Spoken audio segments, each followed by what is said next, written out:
Tonight, we're going to talk about a failed Navy SEAL law that could have kicked off World War III, a clown show in Texas where some guys demanding Sharia law, and a brutal smash and grab robbery on an elderly shop owner, and a murder where the suspect bragged that he got a white girl. And before anybody comes at me crying about fueling division, let me make this clear.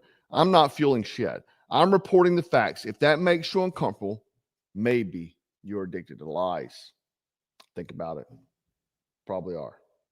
Most of America is. Anyway, let's first talk about the first headline.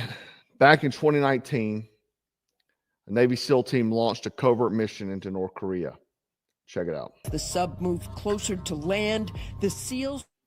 We got this. I'll play this clip while I'm talking. But anyway, this covert mission, North Korea, many subs, night infiltration, the whole Tom Clancy setup. The goal was to plant a surveillance device to intercept Kim Jong-un's communication.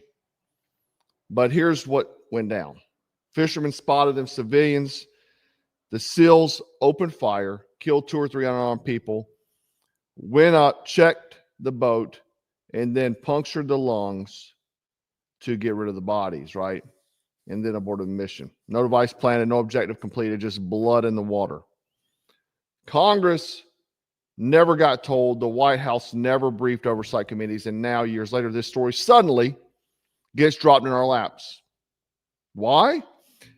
You know why. Because every leak is a weapon. You don't release classified failures like this unless you want to stir up global chaos.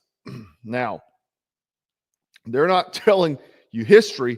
They're setting the stage for the next war. And Trump, he says he's never heard about it. He never knew about it. So either he was cut out of the loop or someone's lying. Either way, both options are bad. Me personally, I think right now, why you would leak this when you have Russia, China, and North Korea tight as they ever been, right? Thick as thieves. The Venezuela, China just put a oil platform down in Venezuela. It's like someone's trying to kick off World War III. Trump said he didn't know anything about it.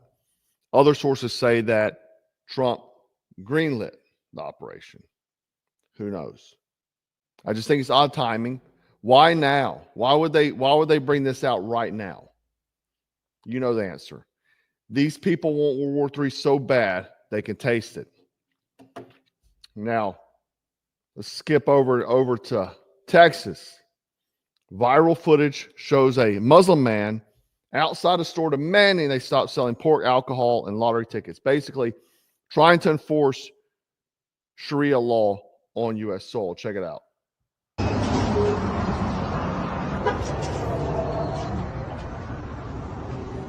Assalamualaikum.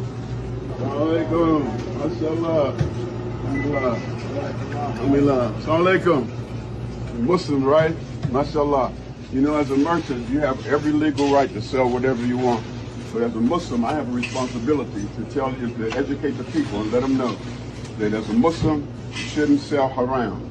That the alcohol, the pork, the gambling is all against Islam. And so I'm just letting you know ahead of time, in about 30 days, we're going to start doing demonstrations around the city. The Muslims that have businesses with haram in it will let the people know that we have to teach the people the best. The Muslims have the best. So let the owners know you should begin to change the inventory, or we're just going to demonstrate. We can't stop you. You have a right to do it, but we have to give the da'wah to let the people know the truth about Islam, okay? So get the haram out of your store. May Allah bless you. I love you for the sake of Allah. Assalamu alaikum.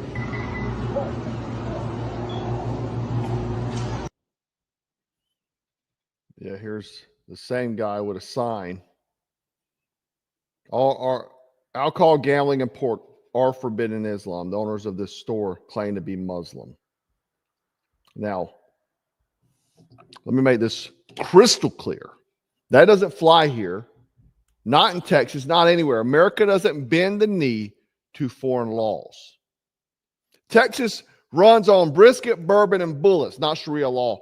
And if weak men allow this kind of crap to creep in, it's only going to spread. Time to stand up or get steamrolled. Get rid of this junk. Confront these people dead on. We don't play Sharia law here, right? It's crazy. But that's Texas, and we've talked about this over the past few weeks, man. They are pumping Texas for this. Look at across the pond. Every country over there has been just infiltrated. It's unrecognizable, man. I've been all over those countries over there, and it didn't look like that when I went there. And this is part of the global agenda, right? To stir things up, mix it up, and force 2030. Their goal, like we talked about over the years, is to have a one world government.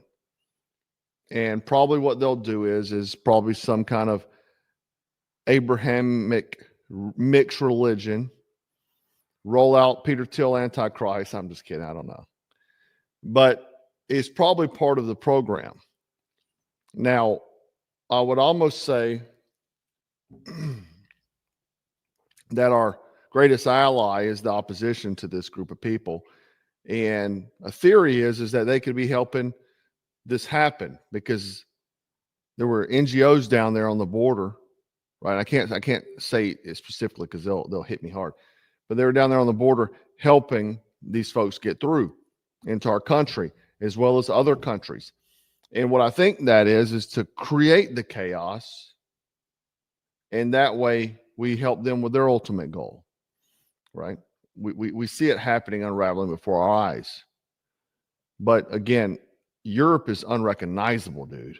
And the violence and crime has went up. And then when you have people that have balls enough to walk into a store and tell you what you can and can't do, is absolutely ridiculous. And it's unbelievable. To me, that's some type of threat. These guys should be put in prison. But this will start spreading more and more and more. It will. Along with all the other crap that's going on. And that brings me to California. Gavin Newsom. Gavin Newsom wants to make America California, if you didn't know. Right? California again. I got a surveillance video here showing a mob smashing a jewelry store, pushing down this 83-year-old store owner that made him have a stroke because of it. Okay. Now I'm going to show the clip, but I have to cut it right before he gets pushed down because obviously they'd nail me to the wall for that, right? They'll flag it. But understand this, man. He was assaulted in his own business by a mob that doesn't care about life, legacy, or community, right? Check it out.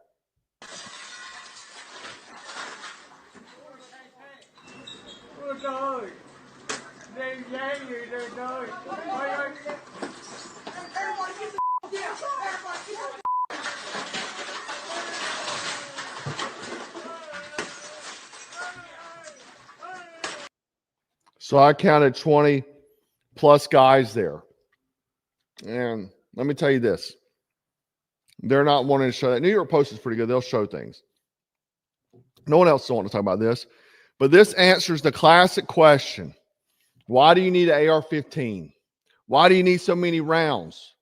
This is why. Because when 20 plus masked thugs pour into a shop, the only thing standing between you and a body bag is firepower. A more armed society is a safer society, period. I believe that. I believe that 100%. People, it's crazy to me how, one, I don't even understand the right now because you have rights wanting to push for gun restrictions of certain groups of people, no groups of people. Start off with felons. Take their guns. Then it's going to trickle down. They chip this thing away piece by piece. I'll take the bump stocks. Then it'll be like the pre-AR ban. Oh, man, you can't have that collapsible stock. You can't have carry handle. You can't have flashlight like that does anything to the firepower of a weapon. You can't have that forward grip on there. That's how this stuff does, man. They chip away. And in the meantime, you're like, well, I don't care about bump stocks. The thing is, I never utilize one either. But anytime you allow them, you give them any traction, they're going to keep going for more and more. the ultimate goal, and just like the globalist agenda 2030, who Bill Gates was just sitting up there with Trump, who's cool with that agenda, and all those guys right there that was sitting at that table the other day are progressive leftists. Make no mistake, they're butting up to him right now because they're trying to push the agenda. Why have dinner with him? I have no idea. But the thing is that these guys want the same globalist goal. And the globalist goal is, and you can go look on the website, it plainly states to get rid of all small arms. And to me, eventually, you're going to hear people on the right cheering for it. You know, you could go into the theoretical belief that maybe they put someone in office that you like, maybe admire, and then they push that goal, and then because you believe every word this individual says, you go along with it. It's potentially possible, right? I don't know. It's just a theory, but I could see it. If you want collapse, you got to bring it to them on a silver platter. You got to make the people ask for it. But the thing is, man, when civilization collapses, when predators stop fearing consequences, and predators do not fear consequences this moment in time, they wouldn't have done stuff like this at all. At all.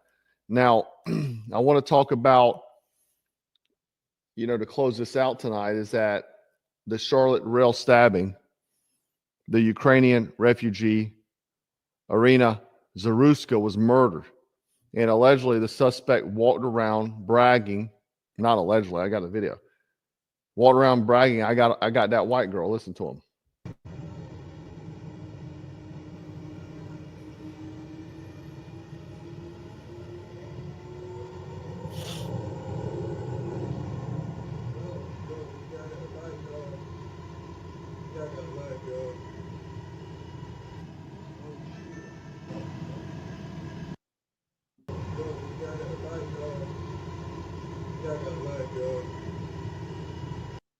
So he's sitting there saying, I got that white girl. Now, somebody commented, few people actually under my video last night telling me, don't fuel the race war, Jack. Listen, man, reporting what was said or done by a killer isn't fueling anything.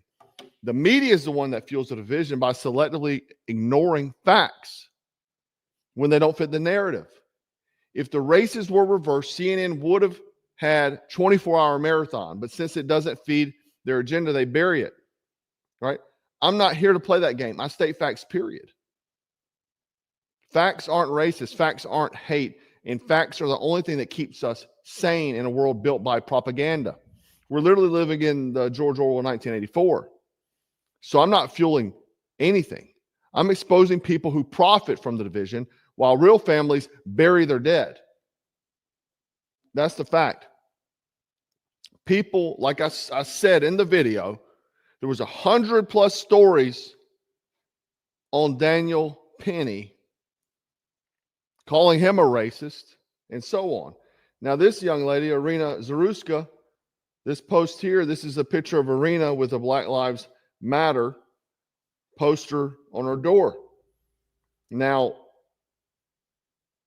she supported Black Lives Matter. BLM hasn't said anything. Now, and before anyone goes on saying, well, oh man, well, if she's, regardless of whatever she supported, it's a tragedy. It's a tragedy. It's a free country, and you can do whatever you want to do in this world. In this, it's your given right. The fact is, it's tragic. It's very unfortunate it happened. I don't care what she supported. She obviously left a war-torn country. She came here. She was just got off of work. It's sad. I don't care what she supported. You have that freedom.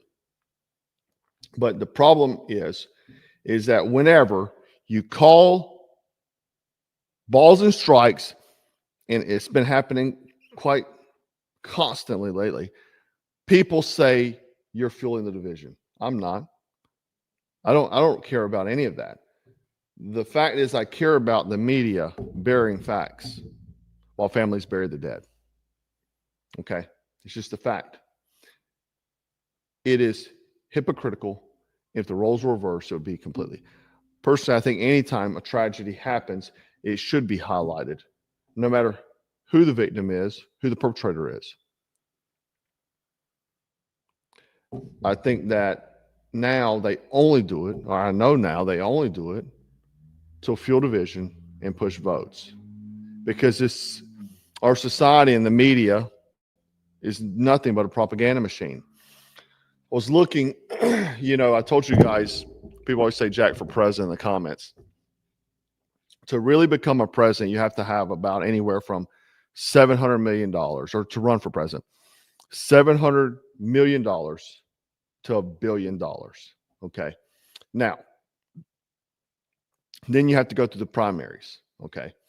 You're going to have donors that want their candidate that aligns with them. They're going to pay bigger bucks to shut you down. All right. So you can run independent, but the problem is getting on the ballot. You're going to need a lawyer in every state, essentially. You're going to need a team of 200 plus people just to even get your name in the headlines, because they don't air independents. You don't even know who ran for independent last time, or most people don't. It was a lady, and she had no following, nothing. The benefit of Donald Trump was a very wealthy man, but also what helped him is that he was wealthy. Also, he was well known prior to, and the leftist media ran news articles about him around the clock. Now, you ever heard the story that good publicity, any publicity is good publicity, even bad publicity. So that also helped him. They unknowingly helped him, right? Then they took him off social media thinking that was going to get rid of him, but they still kept him in the headlines completely. During the 4 years of Biden, they kept him in the headlines more than Joe Biden. So they helped him. So the days of our forefathers, what they wanted was common men to run for offices. Those days are dead. Even to run for local seats is very difficult. You have to be well funded. Most of them are funded by people. And then the thing gets into, you wind up being owned anyway, because to get the backers, the donors, they're going to own you. And that's why we get in a position we're in now. So truly, the system's completely broken. You have to be bought and paid for and owned to even get in it, right? Now, you want to know why the world looks upside down? It's because a lot of weak men hand it over. And I mean weak politicians, weak citizens, weak fathers. Let me tell you something right now. Those guys that stormed in that store, broke through that store, probably didn't have any fathers in the house. It's just a fact. Absent father, not even there. Weak citizens that sat on the train and didn't apprehend that guy. Strength is the only language that predators understand. And if you don't want your children growing up in a country where mobs loot jewelry stores, where foreign ideologies bark orders at Americans, and where murders are memory hold by the media, then it's time to get strong. Be dangerous, be hard to kill, and never apologize for telling the truth. Don't worry about what they call you. I don't care what they call me or what they say I'm doing. I'm not ever going to apologize for telling the truth. The day I do is the day we lost, or I lost. Remember to stay frosty, stay strapped, stay dangerous. I'm Black Scout, signing out.